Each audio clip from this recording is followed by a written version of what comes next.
Samantha from Jessima Tutorials here, and today we are going to create a ginkgo leaf cane, and we will be making earrings out of that cane.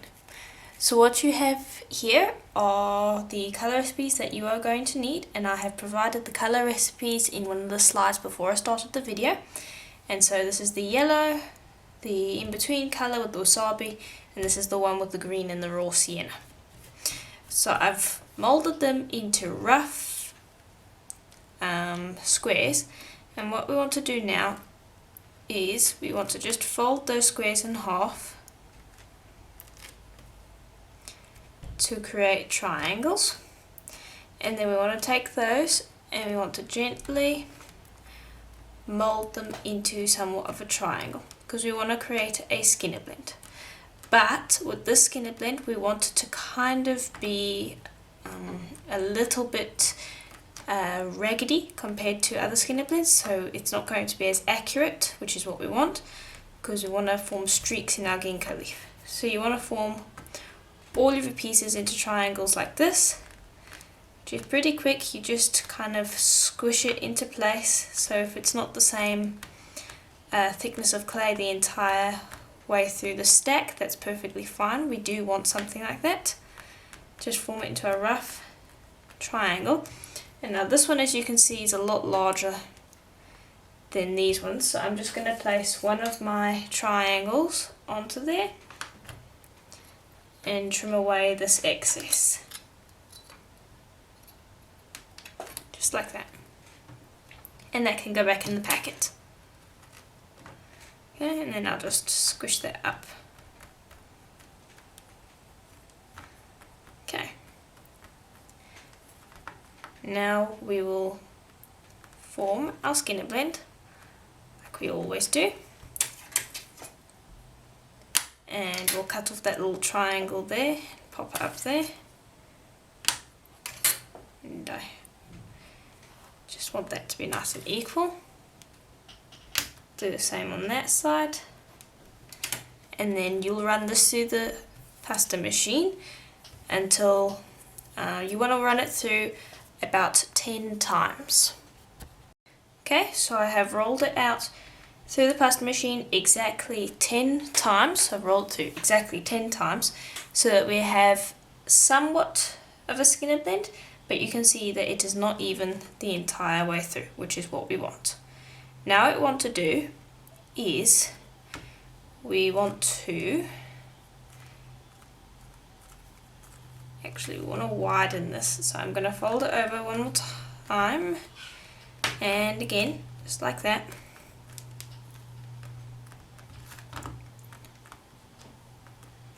And what we want to do is we want to start squishing this up to shorten the skinner blend.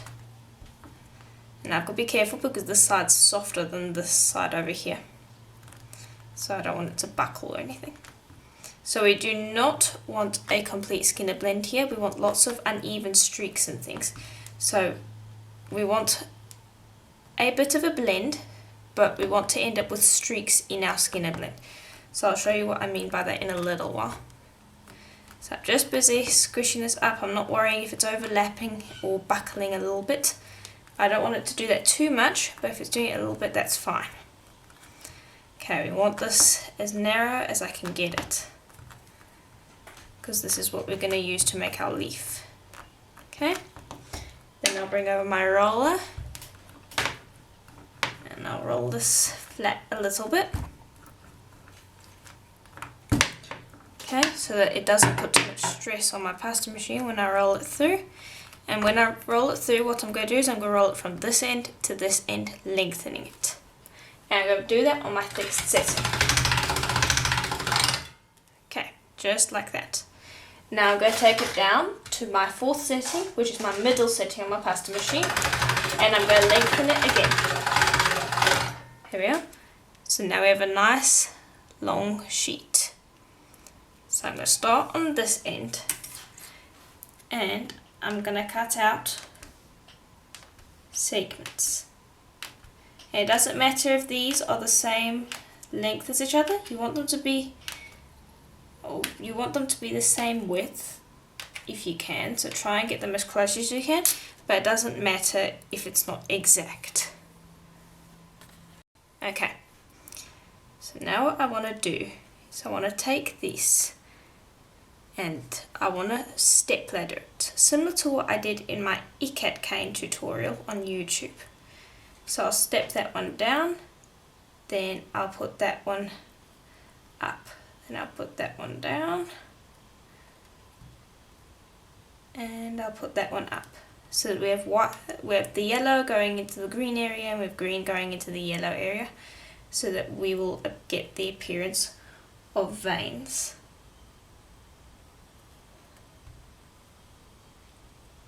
And that is what you want to do. Don't make it too drastic. You don't want to be going like right up here like that. You want to just create a subtle striation. And so I'll show you that in just a second, as soon as I'm done. And don't worry about these end bits getting in there as well. That can add some interest to have some uneven bits and pieces. So just go up and down, and they don't have to necessarily be the same. You don't have to make this exact. You really actually want to be trying to aim for a somewhat random effect, because then the leaf looks more real. If it's completely and utterly perfect, it looks fake. So there we are, almost done. So you can see it, we're getting some streaks in there. You can see it, these ends are most certainly not perfect. That's fine.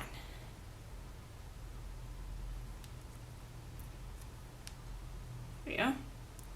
Hold that like that. There we are.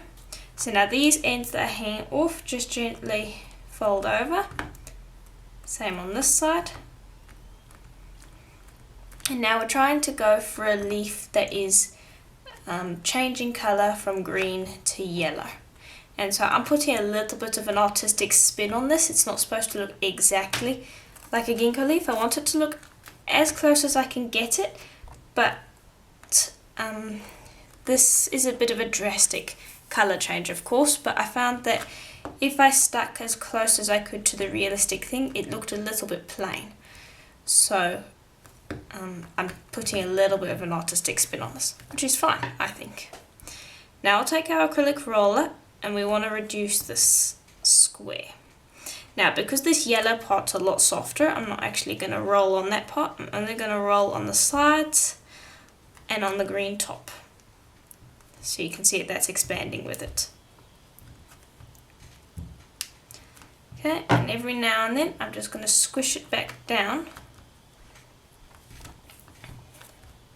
And I'm just going to reduce this a little bit, so that I can show you what it's going to look like. And we want to be able to cut two pieces out of this, two separate leaves, or two separate segments of the leaf, that is. So almost done. Okay. So just want to chop off that end and that end. So it's better than my previous attempt, which kind of looked like broccoli. This one's a little bit more close. And these end pieces keep. So there, hopefully you can see it, there's some nice striations in there. So now we want to reduce it and try to squish out all of those air bubbles, because we don't want air bubbles. Okay.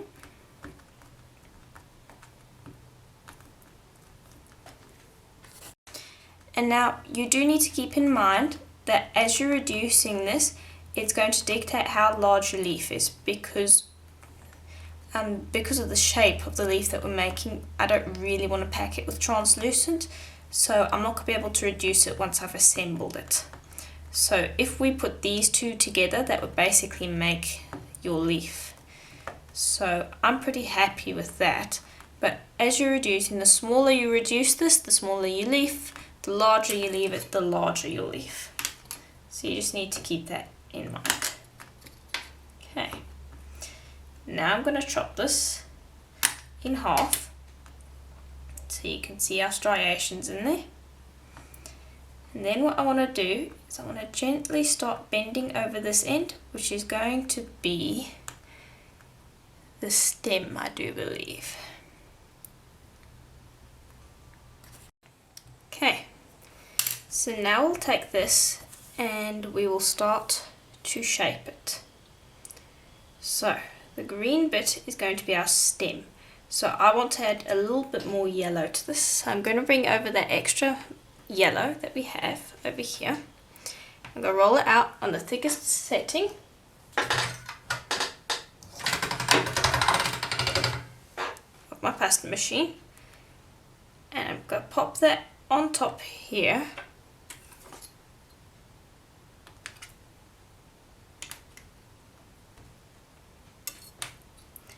And I'm just going to trim. Okay. There we are.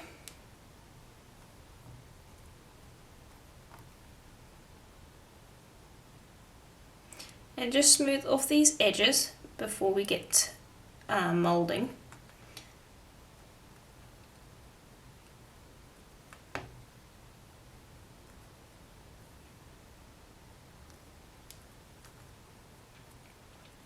And there we are. Okay, so now we want to pinch this end down.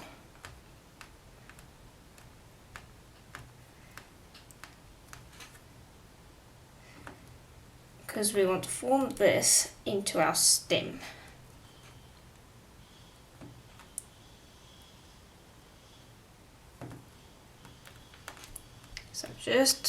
So when you're doing this, you might want to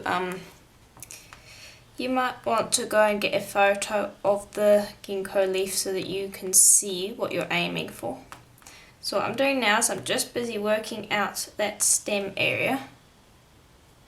And then I'm going to bring over a skewer just to gently make a different, start where the segment starts and where the leaf begins. Okay, so now what we want to do is we want to start pinching this one up into a triangle shape.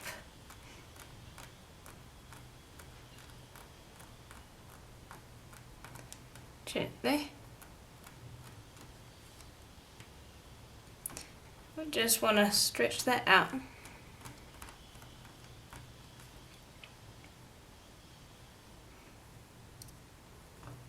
We want it to form kind of a rectangle, a triangle. Just busy pinching. Just making sure that I'm getting it to where I want it to. And now we want to round off this section. So I'm just gently going to bring this up a little. Then gently round off this section. There we go, so we'll lay that flat.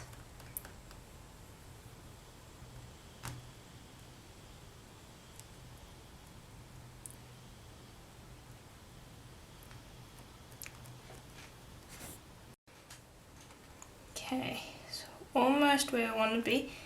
Just want to get this end kind of pointed out, and I also want to round off this end. So I'm just checking what it's looking like, because we're going to cut this in half. Okay, and I also want to just make this a little bit thinner.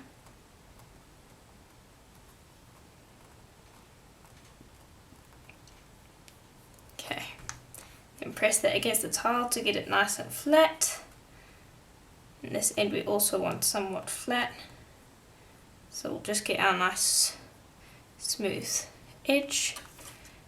And I want to cut off these edges quickly.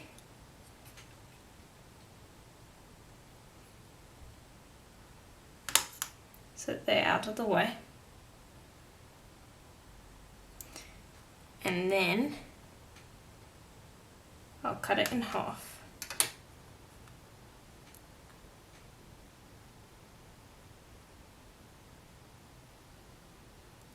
I'll try drawing those two stems together. Okay, and then we'll squish it at those stems to join, because we want that stem to be thinned out a bit more.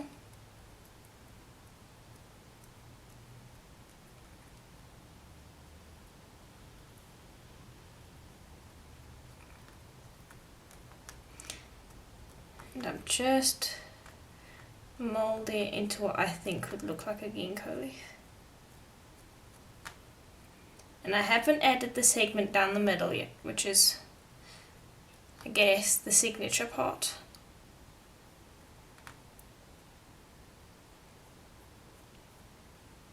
And I don't tend too much to getting it exactly right, because you still need to cut cane slices out of this, so we just want a rough shape.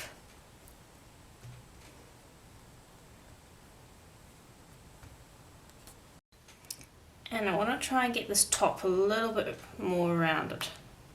So I'm going to gently roll against my tile to get that rounded out. Just like that. And then I want to press these pieces in.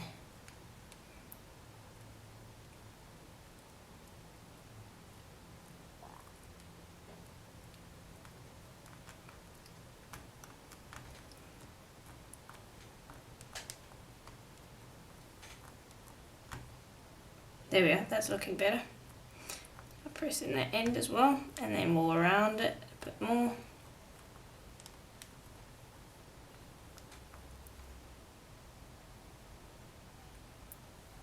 And these edges need to be coming straight up.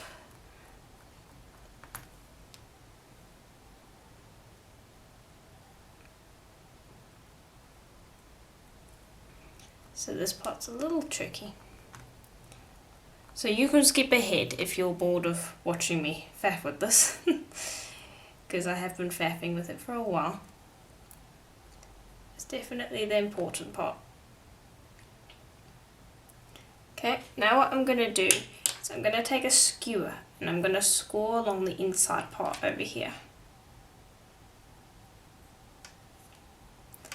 to create that gap that you typically see in a ginkgo leaf.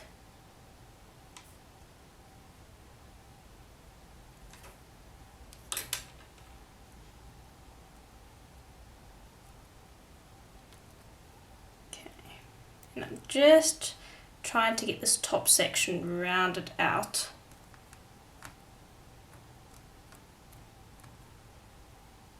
There we go. Somewhat like that. Now this needs to be thinned out a little bit more to make the leaf a bit bigger. And then the stem really needs to be thinned out, because the ginkgo leaf stem is very thin. There we go, that's looking better. So I'm sitting here looking at a photo as I'm doing this, because we want to get it just right. Now I want to just slice off this end so that I can see how it's looking. So I'm pretty happy with that. This part needs to come up like that.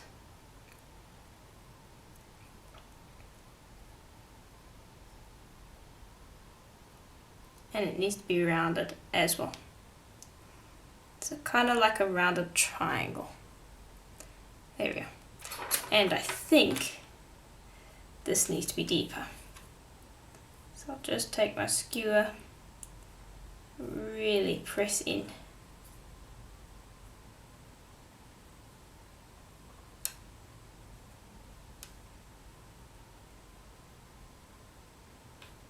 There we go. Then we'll press gently on each side.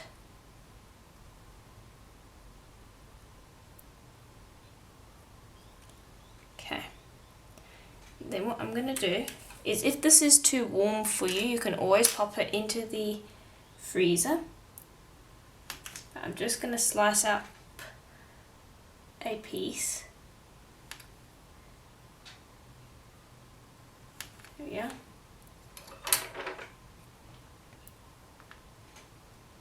Okay, and now you can do a lot more manipulating now that it's not in the cane anymore.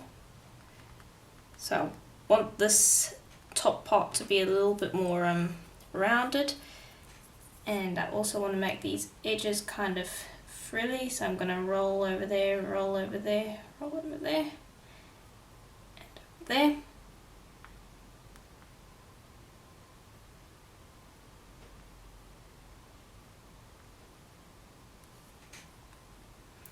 And this part really needs to come down a bit more.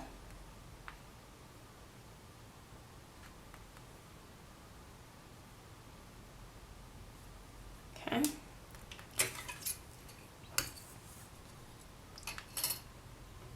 And always flip to the other side to see how it's going.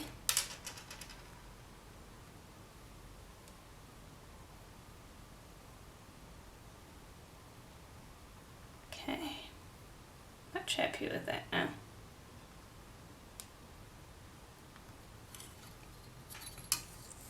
I'll check on this side again. This takes quite a bit of faffing to get it right.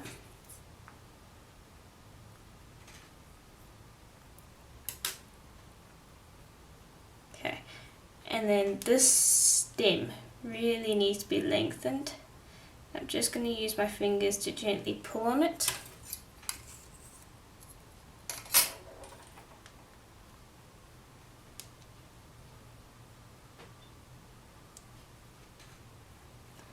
And I'm going to just cut it off down there. And that's going to create our leaf.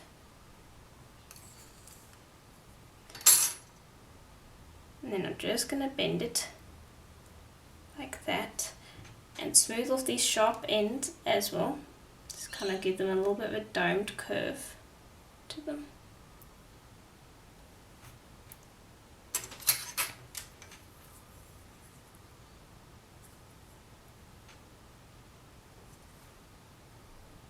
So what you want to do is you want to get your cane into the rough shape that you want it, and then you can tend to it a lot more once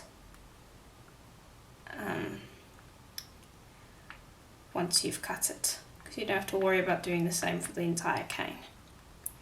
Okay, then just smooth it off and you'll pop it into the oven like that.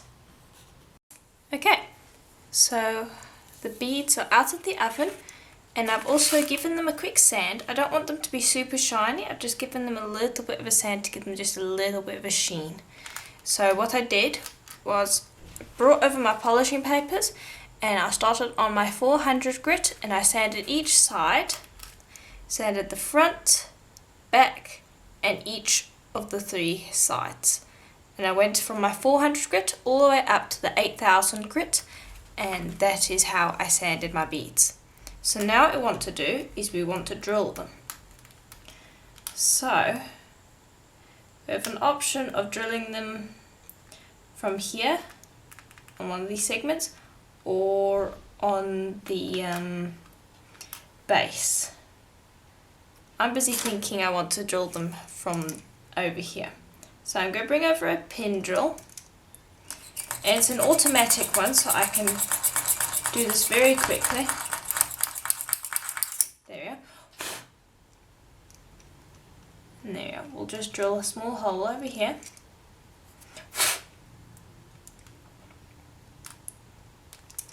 And I might drill one at the base over here. So I'm not gonna make earrings, I'm going to make a necklace.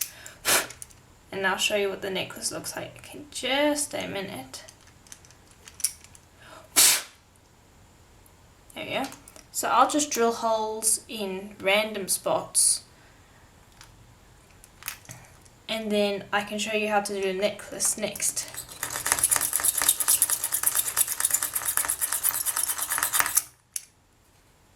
Okay, so I've drilled some holes, so we've got 3 through the stem and 3 through the side.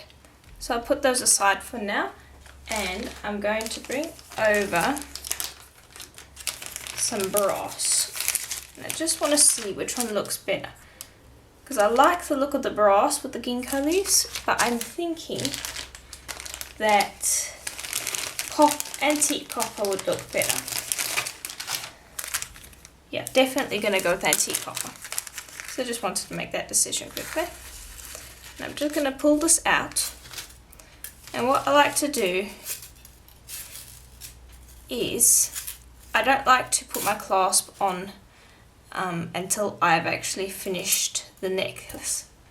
So we've got our copper chain. We've also got some copper jump rings. And now this part's supposed to be quite fun. Okay. And I also just want to take off some segments of chain to add some embellishment. So I've got another bit of chain over here. I think it's too small, so I'll use this flat chain. And I generally get this stuff off of eBay, if you're wondering. So I'm going to use this flat linked chain because it will add a little bit of texture to our piece. These I'm going to hang in dangles off of the chain. So you need that. And I've also got some beads off to the side of here, which I'll show you in a minute. Okay, so now we're ready to start. So what I'm going to do first is I'm going to cut off some lengths of chain. And it doesn't matter how, if they're all the same length. What I'm going for is a fairly random look to this necklace. It's supposed to have a really nice autumny look. So I'm just going to cut off some segments. And I'll just do part of the necklace to give you an idea of what I'm going for. So I've cut off those segments. Then I'll grab some jump rings. And I'll bring over my plier. I'll open that. And I'll just pop this on at any length in the necklace so that it will dangle. Or, actually, let me see if I can find something on that chain. Let me see if I can open that chain link. It would be actually better if I could. So, grab that chain. And I'll grab that. There we are, we can actually open it. Good. We'll slide that directly onto this chain.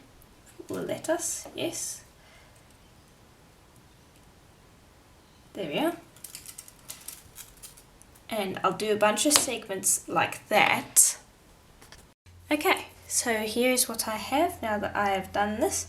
Now I don't want my entire necklace to do this, I just want this to be the area around the neck. So I've just done a short amount.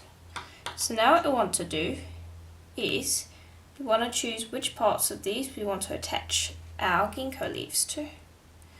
So I'll grab our copper jump rings and slide them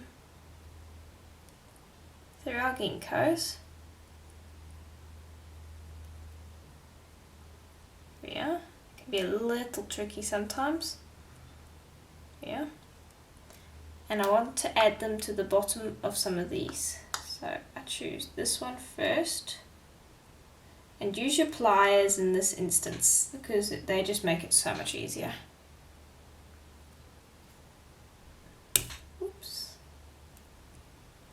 Just busy closing that up properly. Okay. I'll straighten that back out so that you can see. And I might actually, let's see, I might save some of these for earrings actually. I might choose two of these. So these two over here, I'll show you in a second. These two are pretty similar, so I'll take those and pop them over for earrings because I don't want to put too many ginkgos on here. So I'll put 4 on. So I'll take another jump ring and add another ginkgo. Okay, so I've added my ginkgos, and now they're not sitting flat, and they'll look much better once we put them on the stand, but that is how I want them at the moment. And again, I'm trying to get them as random as I can. Then what I want to do is I want to take these beads which I have over here, and I've got a mixture of bone and wood beads. And I want to bring over a copper head pin. And I string on one of these small wood beads, and then a bone bead. And then another wood bead. And then I'm going to snip off the excess and hold that so it doesn't go flying off. Then I will bring over my round nose.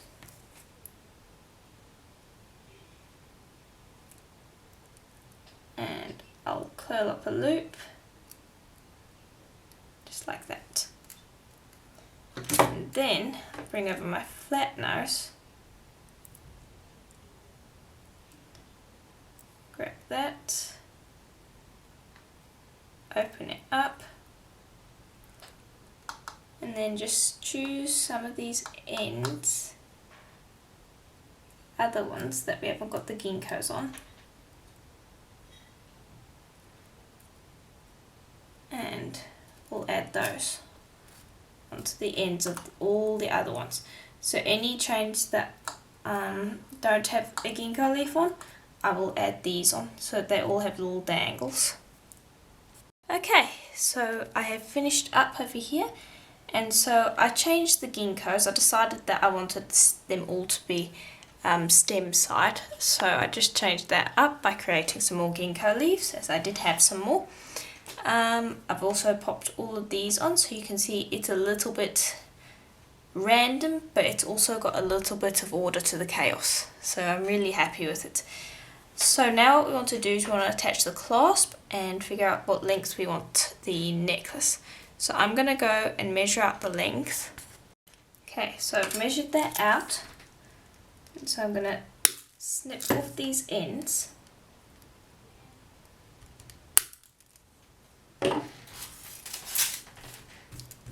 There we are.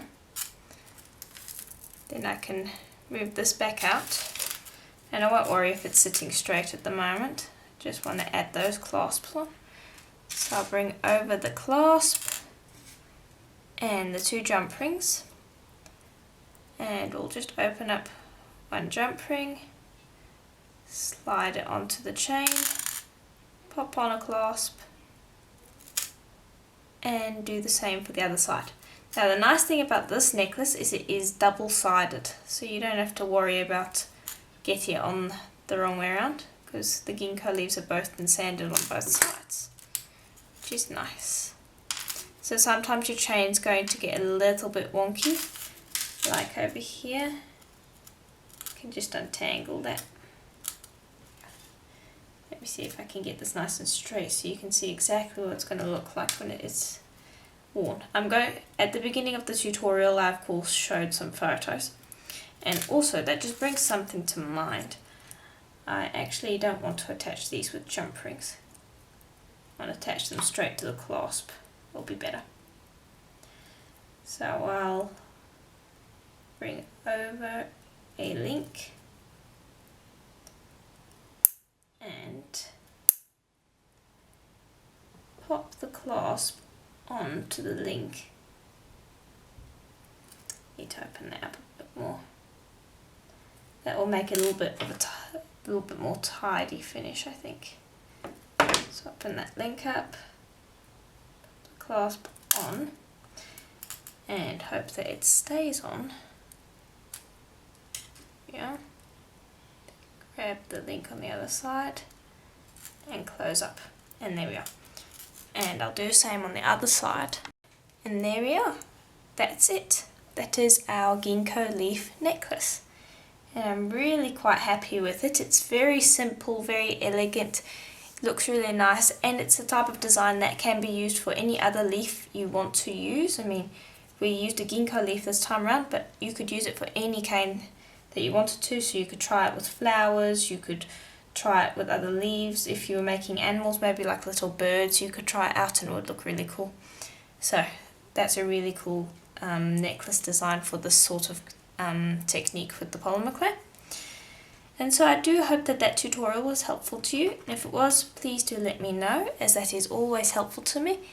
And please do send in photos if you do use this tutorial, and you can send those in through the website, or you can send them in through Facebook, and you can send them into my personal page or my business page, Jess Emma Tutorials. And as always, I hope to see you in the next tutorial. Bye for now.